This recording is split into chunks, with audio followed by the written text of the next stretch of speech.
I've known Cyglance from, well, from a foal. Obviously he was bred at Kingsclear, so I'd seen him in the paddocks as a foal, and then he came up into training as a yearling.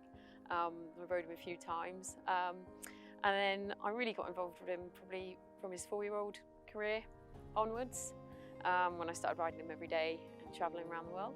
The Cyglance Cup, so he was actually, obviously Mrs. Balding owns Kingsclear Stud, and he was the first Group 1 winner that she bred.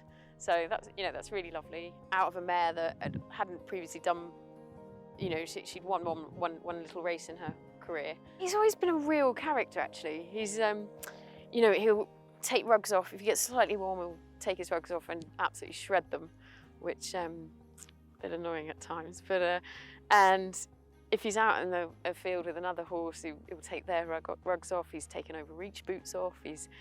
And he'll bang the door, you know, he's like a little naughty little pony. He'll bang the door for his food. And we got married in a little copse on the top of wood at a local farm, and he carried me up there, and one of my friend's mums had made a sheet to put over him. But unfortunately, he still managed to poop on the back of my dress. It was so kind of Sheikh Farhad, and yeah, I don't know how I would have coped without him, having been with him so many years. And you know, you get such a close bond with these horses that you travel with, because often you're on your own. And I mean, I remember going to Monmouth Park in New Jersey, and I didn't know a soul, and I was on my own with him, and it was my birthday one of the days, so I just got some pizza and went and ate it with him, because I didn't know anyone else. So it was, yeah, you build such a bond with them, and they sort of become your best friend, you know. I think my proudest moment, well, for sure, my proudest moment was when he won the Group 1 McKinnon Stakes just a week after he'd run a really gallant race in the Cox Plate.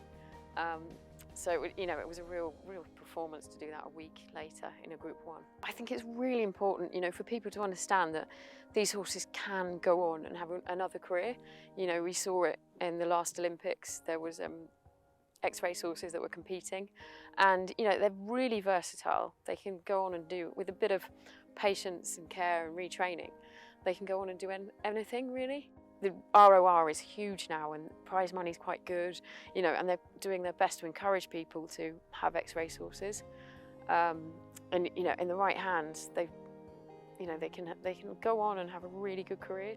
The school visits have been fantastic, and you know, if we can inspire the next generation to come into the industry, and there's so many different job roles that, you know, they can come into it as marketing, you know, sales, TV. There's so many different things they can do in the industry, and I think that's what we've got to put out there. They don't have to be able to ride, but at the same time, if we can recruit riders, that's fantastic. And to see them, they get so excited to see them, and even the ones that are a little bit timid will always end up coming and having a stroke or feeding them a polo or something like that.